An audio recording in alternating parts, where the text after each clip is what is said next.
mengambil Al-Quran sebagai pedoman kehidupan, dasar kehidupan, niki malah bersekongkol untuk meninggalkan Al-Quran. Assalamualaikum warahmatullahi wabarakatuh. Bismillahirrahmanirrahim.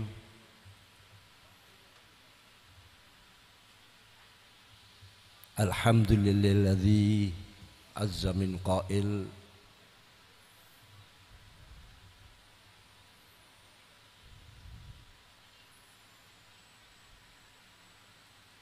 wa qala ar-rasul ya rabbi inna qaumi ittakhadhu hadzal qur'ana mahjura. Allahumma shalli wa sallim wa tafaddal wa takarram ala sayyidina Muhammad al-qail ala innaha satakunu fitnatun qal wa mal makhraj ya Rasulullah qal kitabullah fihi naba'u ma qablakum wa khabaru ma ba'dakum wa hukmu ma bainakum wal faslu laisa bil hazal man tarakahu min jabbarin qasamahullah wa man ihtada fi ghairihi adallallah wa huwa hablullahil matin. Al hadis atau kama qala Rasulullah sallallahu alaihi wasallam. Wa ala alihi wa ashabihi wa man tabi'an ila yaumiddin warhamna ma'um bi rahmatika ya arhamar rahimin. Amma ba'd, hadaratil kurama al-izza wal ulama wal masyayikh al-bajil sahibul ma'had masyakhatu ma'had Darul Ulum, dalam hal ini Akhadaratul Mukarram Kiai Haji Khalil Dahlan, Kiai Haji Tamim Romli, Kiai Haji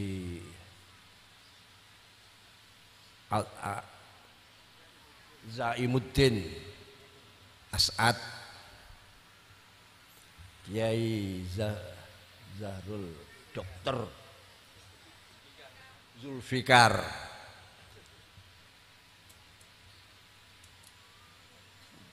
Al-Mukarram Kiai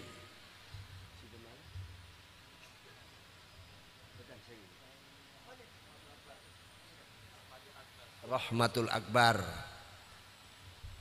lan para bunyai utamanipun bunyai Dimyati, Ketua PWNU Jawa Timur Ki Abdul Hakim Mahfud, ada beberapa tokoh, beberapa ulama termasuk Sahibut Taklif Hidayatul Quran, tafsir Hidayatul Quran, Al-Mukarram Ad-Doktor Kiai Haji Afifuddin Dimyati, juga ada dari jajaran KTPB Kiai Abdul Latif dan beberapa tokoh masyarakat, para ulama, para bunyai ingkang kula boten saged nyebut setunggal-setunggalipun tanpa ngirangi hormat takzim dalem dumateng panjenengan sedaya. Kelawan kondisi ingkang kirang fit, duka kepayan, duka memang wis umure Wis tuwek. Kula mulai njing wau susah nek gak iso nekani terus pundi ngoten. Padahal ini sebuah momentum, nggih ada Kiai Ma'ruf Fauzin juga, ya. Dan beberapa tokoh yang mewakili dari berbagai jamiah, lembaga, lan sak pituritipun. Sebuah momentum emas pada hari ini, digelarnya tasyakur atas terbitnya tafsir Quran bil Quran atau tafsir ayatil ahkam bil Quran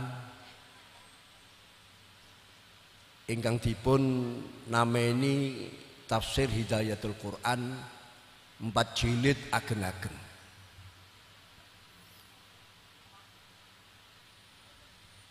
Menika sebuah kebanggaan khususnya pesantren Darul Ulum Rejoso Peterongan ingkang merupakan pesantren legendaris. Muncul salah satu kader terbaiknya ingkang dening Gusti Allah dipun paringi kesempatan, waktu lan kemampuan untuk menulis.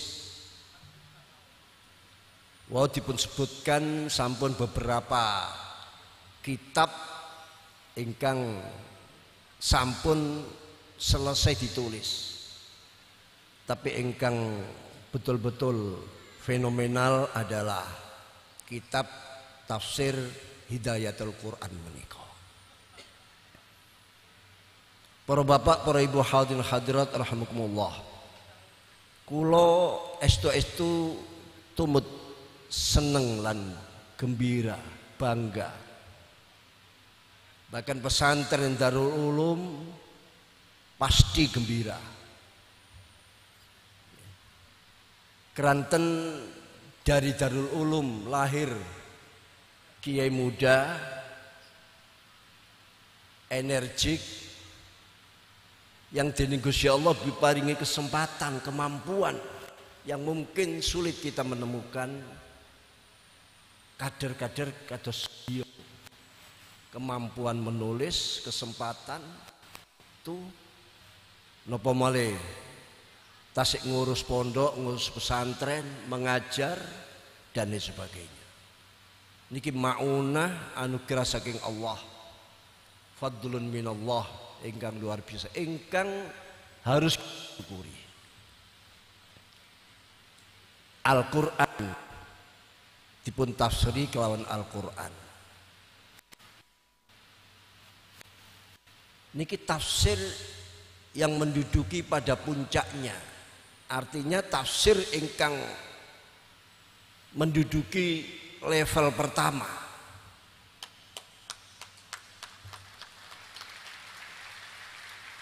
Karena Al-Quran dijelasaken kelawan Al-Quran. Niki ingkang paling penting. Dawuhipun Gusti Allah dijelasaken kali dawuhipun Gusti Allah. Tentu kalau kita mendengar ada sebuah kaidah ingkang sering kita dengar, sahibud dar adra bima fiha. Pemilik rumah akan lebih tahu apa saja yang ada di dalam rumahnya. Kamar-kamarnya, dapurnya, tempat mandinya, sampai yang kecil-kecil, tentu sahibud dar adra bima fiha. Nah, tafsir Quran bil Quran ini termasuk tafsir yang ditafsiri kalawan dawuhipun Gusti Allah. Sahibul Quran, yakni Allah adra bima fi fadailihi wa fi fawaidihi wa fi muradatihi wa fi bayanatihi. Terus tafsir ingkang memang kelas 1. Tafsir ingkang memang puncak daripada at-tafasir sedaya nggih tafsir Quran bil Quran. Keranten Gusti Allah ladat ingkang maha tahu napa ingkang dipun kersakaken.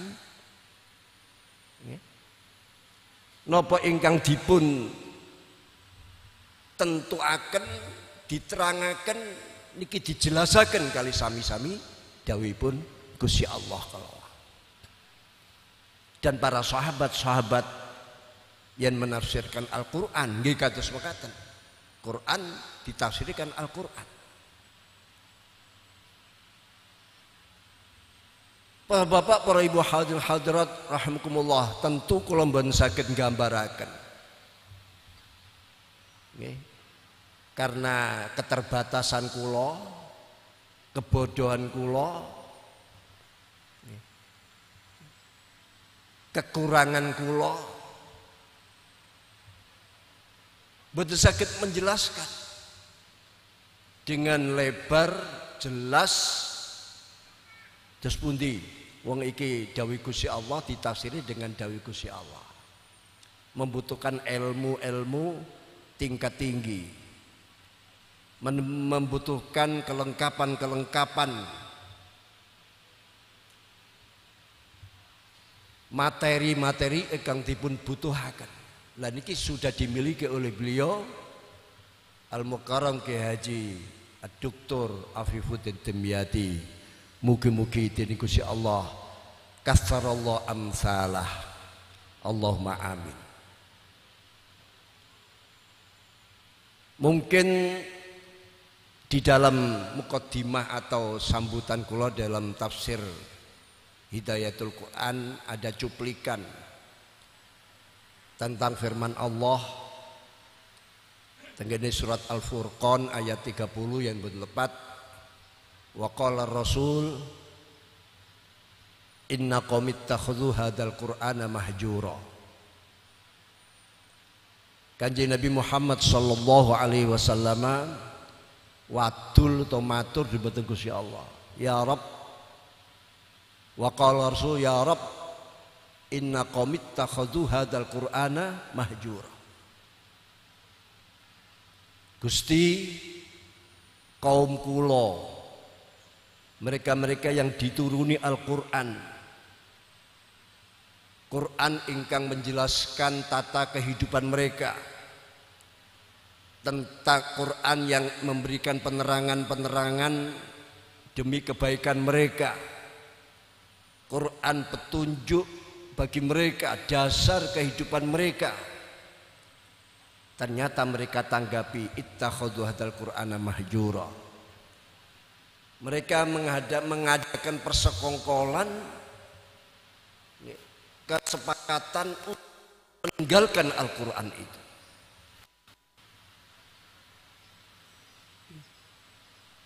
Jadi kelompok-kelompok yang mestinya memanfaatkan Al-Quran, mengambil Al-Quran sebagai pedoman kehidupan, dasar kehidupan, niki malah bersekongkol untuk meninggalkan Al-Quran. Niki mboten main-main.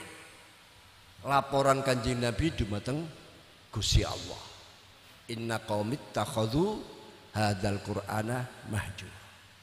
Nek sing umum meninggalkan ini, ada meninggalkan bacanya, meninggalkan untuk mendengarkannya, meninggalkan untuk memahaminya, meninggalkan untuk mengamalkannya,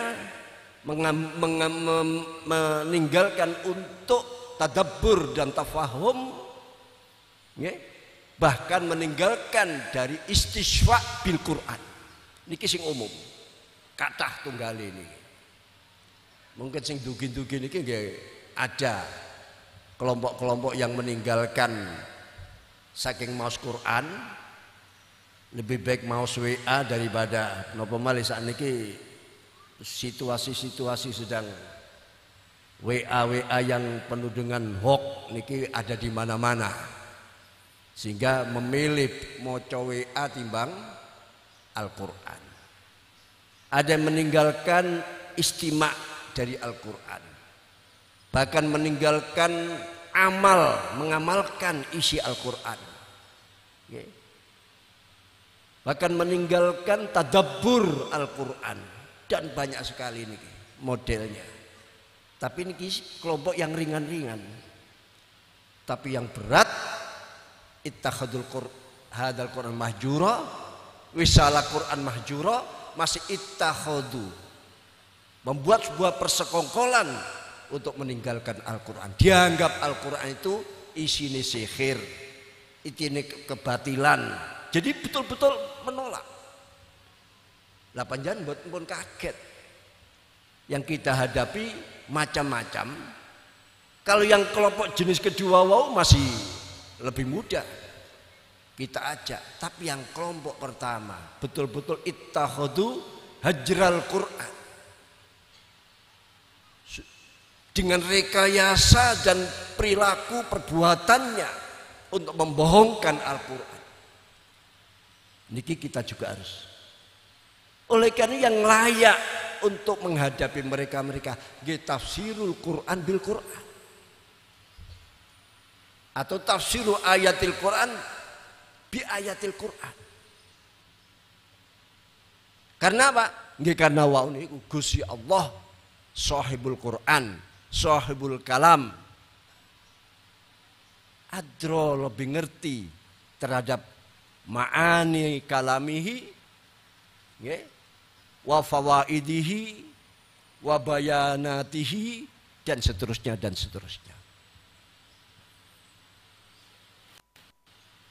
Tugas menyampaikan Al-Quran sebagaimana janji Rasulullah SAW tidak akan pernah berhenti.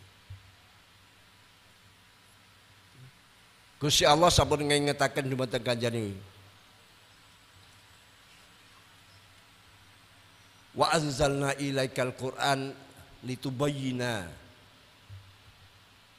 bihi ilan nas, litubayyina ilan nas ma nuzzila bihim.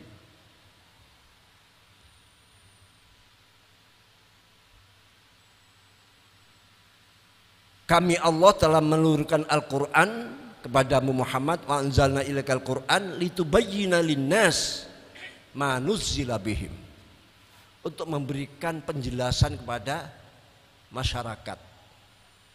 Ini tentang kehidupan ini. Karena apa? Al-Quran adalah kitabullah. Semuanya ada. Ma fartna fil Quran, ma faratna fi hadal Quran min syai'. Saya tidak mengosongkan, meninggalkan sedikit pun apa-apa yang ada di tengah-tengah kita di dalam Al-Quran. Artinya semua niki sampun ada penjelasan-penjelasan daripada Al-Quran. Wa ma min dabbatin fil ard wa la ta'iri yatiru bi janahi illa umamun amsalukum ma fartna fi hadal Quran ya. Ma farratna min hadal Quran min syai'. Jadi tidak ada sekecil apapun. Mila Kanjeng Nabi Muhammad sallallahu alaihi wasallam, karena beliaulah satu-satunya orang yang dipercaya Allah untuk menyampaikan Al-Quran, sehingga disebut Rasul, utusan. Karena apa? Tugas untuk menyampaikan Al-Quran. Sampai sekarang mulai Quran diturunkan ngantos sak mangke mboten wonten kelompok atau perorangan yang mengaku sayalah yang membawa Al-Quran dan menyampaikan mboten wonten. Sampai sekarang. Maka nyatalah Rasulullah yang ditugasi untuk menyampaikan Al-Quran adalah Kanjeng Nabi Muhammad sallallahu alaihi wasallam. Tidak ada satupun yang mengklaim sebagai yang diutus untuk menyampaikan Al-Quran. Sedangkan yang disampaikan itu ma farratna fihi min syai'. Tidak ada satupun yang lepas dari bahasan-bahasan Al-Quran. Suatu ketika Kanjeng Nabi waktu baru pindah ke Madinah, menika memberi arahan dumateng para sahabat-sahabat termasuk Muhajirin dan terutama sahabat Ansor. Arahannya berupa, kalau kalian para petani kurma ingin kurma kalian berbuah lebat dan panen raya kurma, biarkan, jangan dikawinkan. Padahal ilmu mereka dari nenek moyang selalu mengawinkan kurma. Kalau ingin kurma ini berbuah, ya dikawin. Tapi Kanjeng Nabi memberi arahan, nek kepingin kalian ini panen raya kurma, hasil yang berlimpah-limpah, biarkan, jangan dikawinkan. Oh enggak, ada Kiai Suryah cabang Jombang, Kiai Hasan. Dereng kula ngapunten ya, nggih ngeten iki pun. Nerecel. Akhirnya karena ini perintah Kanjeng Nabi,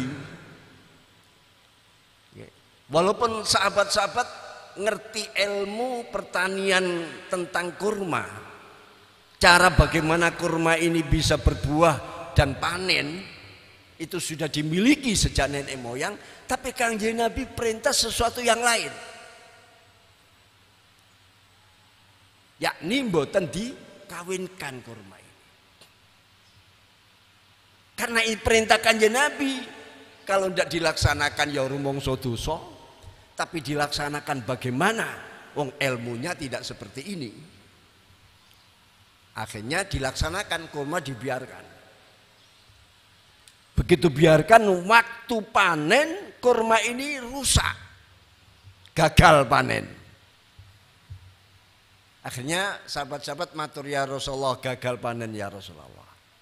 Dawuh panjenengan sampun kula praktekkan, tapi ternyata kurma ini mengalami kegagalan. Akhirnya Kanjeng dawuh, antum a'lamu bi umuri dunyakum. Oh, kalau begitu kalian lebih tahu dengan urusan duniamu. Apakah salah Kanjeng Nabi mengarahkan sing kados ngaten? Lalu dawuh antum a'lamu bi umuri dunyakum? Boten. Karena Kanjeng Nabi niki Rasul ingkang ditujukan menyampaikan Quran pun menyampaikan ma farratna. Ya napa ayatnya? Ma farratna minal Quran min syai'. Ngoten ya. Bunyai-bunyai mriki kan panggonane Al-Qur'an. Ma farrat min hada Quran min syai'. Ya mboten ngoten. Kula rada ragu-raguan. Ma farratna minal Quran ya, fil Quran leres niku. Ma farratna fil Quran min syai'. Tidak ada satupun yang kosong, yang tertinggal dari penjelasan Al-Quran. Semua ada. Termasuk, berarti termasuk takbirul niku wau mengawinkan kurma, ngaten. Itu juga terkandung dalam penjelasan Al-Quran. Tapi karena mereka wau niku tanggung melaksanakan perintah Kanjeng Nabi, karena ilmunya sejak nenek moyang itu yang diterima ya seperti itu, akhirnya gagal. Nah, karena gagal Kanjeng Nabi mengembalikan pada tradisi atau ilmu yang selama ini mereka lakukan dengan dawuh antum a'lamu bi umuri dunyakum. Nyun sewu, hadis ini bukan berarti Kanjeng Nabi tidak ngerti tentang urusan duniawiyah. Kadang-kadang untuk memahami antum a'lamu niku, oh Kanjeng Nabi cuma diutus untuk urusan agama, urusan duniawiyah tidak. Buktinya Kanjeng Nabi dawuh antum a'lamu bi umuri dunyakum.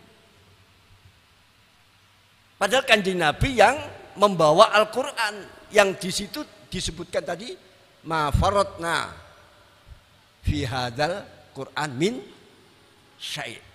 Tidak ada sebenarnya. Fil kitabi ma faratna fil kitab min syai', ya. Nggih kula apalaken iki. Ma faratna fil kitabi min syai'. Tidak ada satupun yang lepas dari penjelasan. Sedangkan Nabi yang membawa risalah Qur'aniyah niku wau. Lah kok Kanjeng Nabi dawuh antum, lah ini dikembalikan pada ilmu yang memang selama ini dipelajari dari nenek moyang mereka. Lajeng maksudnya bagaimana? Ngeten.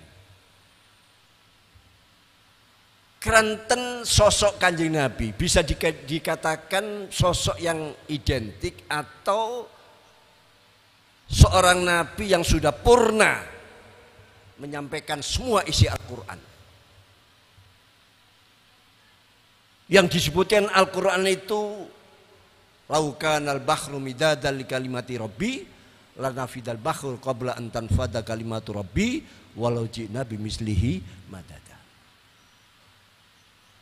Kalimatu rabbi, Al-Quran, Islam tidak pernah punah isinya. Setiap hukama, ulama besar ingin memahami Islam, ingin memahami Al-Quran secara tuntas, tapi bisa dikatakan mereka tidak ada satupun yang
sabab musabab ini memang menjadi sunnatullah dalam kehidupan kita di dunia ini. Ya ini yang kita lakukan.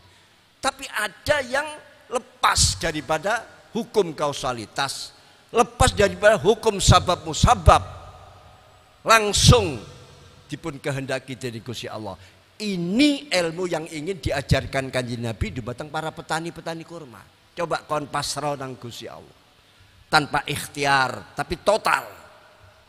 Kalau setengah-setengah gagal kalian. Napa niku Kanjeng Nabi jarno kurma iki aja dikawinno. Tapi totalitas keyakinanmu. Gusti Allah kuwasa nggih membuahkan kurma yang tanpa melalui perkawinan. Ilmu yang ingin diajarkan di mata Kanjeng Nabi. Tapi keranten kiambake sudah terpancang dengan ilmu dan tradisi nenek moyang mereka, kurma nek gak akan berbuah, sehingga setelah tidak ada totalitas,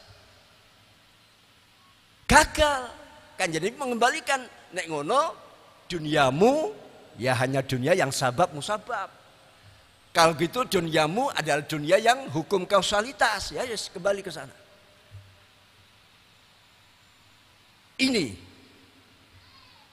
Jadi kalau kita bicara tentang kesempurnaan Al-Quran, kita juga betul sakit melepas bagaimana sosok Kanjeng Nabi Muhammad SAW yang dipercaya dengan Gusti Allah ditunjuk sebagai Rasul penyampai Al-Quran itu.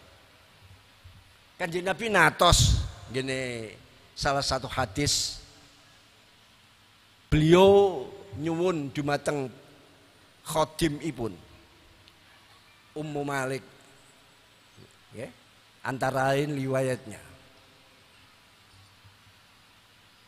Di suatu riwayat yang lain, kiambake menyuruh khodimnya yang lelaki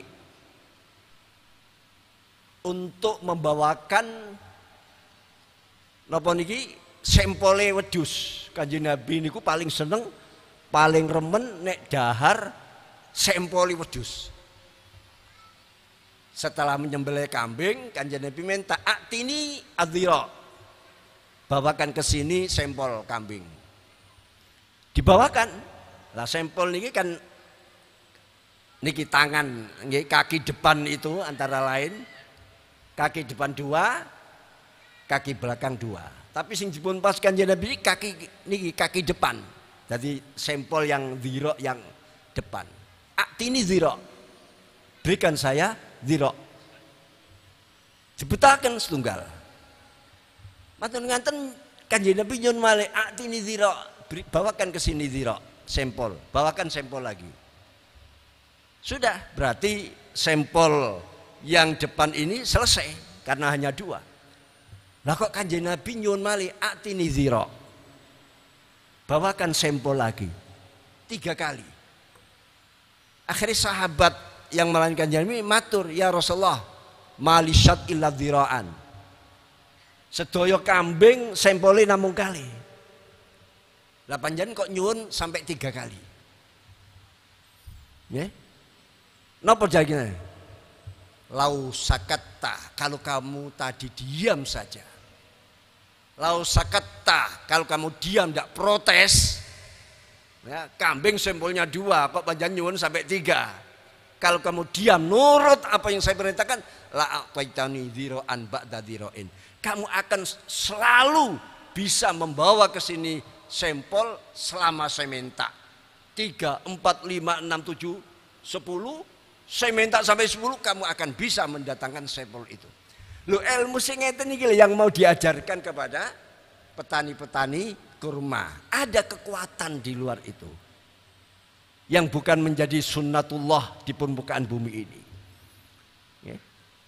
Andaikan kau diam nurut, berapapun sampel yang saya minta kamu akan sami kali Ummu Malik yang ketelasan nikah napa samen ya, akhir diatur Kanjeng Nabi, disuguhkan Kanjeng Nabi, ternyata setiap hari diambil tidak pernah habis samen niku.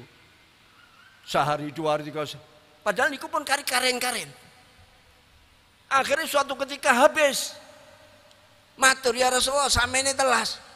Kanjeng Nabi dawuh, kon korek-korek boleh, kon koreti mbek ni. Sampai didilati barang. 1 tahun akan terus bisa ambil samen dari tempat itu. Tidak akan pernah habis. Jadi Quran ini yang saat ini karya tulis yang fenomenal ini terus pundi bisa mewarnai kehidupan kita. Bukan sekadar kita baca, bukan sekadar kita dengarkan, tapi bagaimana bisa kita tadabburi, bahkan kita tadbikkan, syukur-syukur sampai istisfa bil Quran. Ulama biyen niku nek ndelek tombo nggih cukup kalau Al-Qur'an. Karena totalitas sebuah keyakinan dumateng kekuasaanipun Allah Subhanahu wa taala. Niki sing digarap adalah dawuh-dawuhipun Gusti Allah. Akan mengeluarkan atau di situ akan terjadi istimbat ahkam syariah yang dijadikan sebagai pedoman-pedoman perilaku, tata laku, tata kehidupan ini. Luar biasa kita apresiasi dengan luar biasa karya beliau. Semoga lahir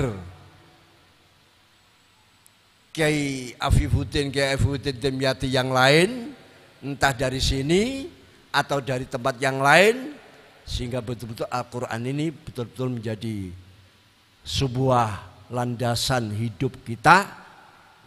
Sedaya kembali di meteng Al-Quran. Di saat ini banyak orang yang sudah banyak meninggalkan Al-Quran karena katut-katut, karena dia menjadi kelompok-kelompok imma'ah, kelompok-kelompok engkang latah, latah, tidak terasa kalau perbuatan kita ini sebetulnya meninggalkan Al-Quran. Mila diingatkan oleh kitab Hidayatul Quran agar betul-betul Al-Quran ini menjadi hidayat bagi kula panjenengan sedaya. Barokah kitab Hidayatul Quran. Matur nuwun Kiai Afifuddin Dimyati atas karya-karyanipun, terutama Hidayatul Quran niki bisa menggugah kita semua, saged menghidupkan sebuah wawasan ilmiah, melahirkan berbagai kader-kader terbaik, terutama untuk menyongsong datangnya bonus demografi kira-kira tahun 2035 nanti mencapai puncaknya. Mekaten ingkang saged kula aturaken, kurang langkung nyuwun pangapunten. Ihdinas shiratal mustaqim, wallahul muwaffiq ila aqwamit thoriq. Wassalamualaikum warahmatullahi wabarakatuh.